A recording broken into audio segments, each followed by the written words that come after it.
खुदा बाप और बेटे और उल कुदस के नाम से आमीन। मेरे अज़ीज़ो, आइए हम खुदावंद अपने खुदा का शुक्र करें जिसने आज का ये खूबसूरत दिन हमारी ज़िंदगी में बढ़ा दिया। तो आइए अज़ीज़ो, हम आज के दिन का आगाज़ बाइबल मुक़द्दस में से पाकमा कलीसिया की चुनी हुई तलावतों से करते हैं। खुदावंद तुम्हारी मोहब्बत बढ़ाए और तुम एक दूसरे से और सब आदमियों से मोहब्बत रखो। हमारे लिए आज की पहली तलावत मुक़द्दस पौलुस रसूल का तसालोनीकियों के नाम पहला ख़त, उसका 3 बाब 7वीं आयत से लेकर 13वीं आयत तक।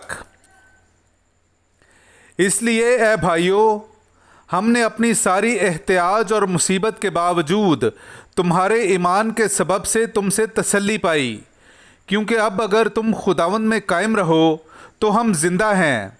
और हम तुम्हारे लिए इस खुशी के सबब से जो हमें तुम्हारी बाबत अपने खुदा के हुजूर हासिल हुई, किस तरह खुदा की शुक्रगुजारी करें। हम रात दिन बहुत ही दुआ करते रहते हैं कि तुम्हारा मुंह देखें और तुम्हारे ईमान की कमी को पूरा करें।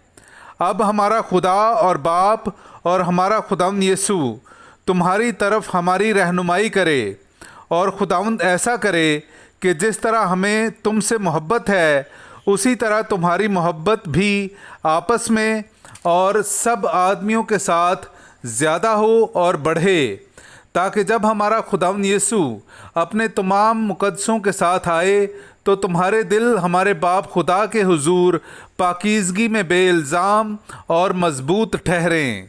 पाकलाम का पढ़ा और सुना जाना हम सब के लिए बाइस बरकत हो। खुदा का शुक्र हो। ए खुदावंद, हमें अपनी रहमत से आसूदा कर। मेरे अज़ीज़ो, आइए हम खुदावंद अपने खुदा की हम्द व तारीफ़ करें। मैं आपके सामने पढ़ूंगा ज़बूर नंबर 90, उसकी 3वीं से 4थी, 12वीं से 14वीं और फिर 17वीं आयत। तू इंसान को खाक में लौटा देता है और कहता है कि ए बनी आदम लौट जाओ, क्योंकि तेरी निगाह में 1000 बरस कल के गुजरे हुए दिन की मानिद हैं, या रात के एक पहर की तरह हैं। हमें सिखा कि किस तरह अपने दिन गिन लें ताकि बातनी हिकमत हासिल करें। ऐ खुदावंद लौट आ, कब तक? अपने बंदों पर रहम फरमा। हमें जल्द अपनी रहमत से आसूदा कर, ताकि हम अपने सब दिनों में शादमानी करें और खुश हों, और हमारे हाथ का काम हमारे लिए कामयाब हो, और हमारे हाथ का काम कामयाब हो। पाकलाम का पढ़ा और सुना जाना हम सब के लिए बाइस बरकत हो। खुदा का शुक्र हो। नाराए हम्द। जागते रहो और तैयार रहो, क्योंकि तुम नहीं जानते कि इब्ने इंसान कब आएगा। हालेलुया। मेरे अज़ीज़ो, आइए हम आज का इंजीली इक़्तिबास सुनते हैं। इंजील मुक़द्दस बामुताबिक मुक़द्दस मत्ती, उसका 24वां बाब 42वीं आयत से लेकर 51वीं आयत तक। बस जागते रहो, क्योंकि तुम नहीं जानते कि तुम्हारा खुदावंद किस दिन आएगा। लेकिन ये तुम जानते हो कि अगर मालिक मकान को मालूम होता कि किस घड़ी चोर आएगा तो अलबत्ता जागता रहता और अपने घर में नकब लगाने ना देता।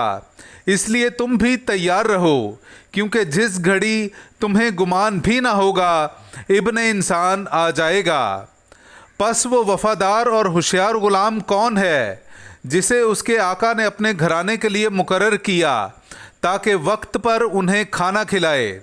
मुबारक है वो गुलाम जिसे आका आकर यूं ही करता पाए। मैं तुमसे सच कहता हूँ कि वो उसे अपने सब माल का मुख्तार कर देगा। लेकिन अगर बुरा गुलाम अपने दिल में कहे कि मेरे आका के आने में देर है, और अपने हम खिदमतों को मारने लगे और शराबियों के साथ खाए पिए, तो उस गुलाम का आका ऐसे दिन के वो इंतज़ार न करता हो और ऐसी घड़ी कि वो ना जानता हो आ मौजूद होगा, और उसे काट डालेगा और रियाकारों के साथ उसका बखरा कर देगा। वहाँ रोना और दांतों का बजना होगा। पाकलाम का पढ़ा और सुना जाना हम सब के लिए बाइस बरकत हो। खुदा का शुक्र हो।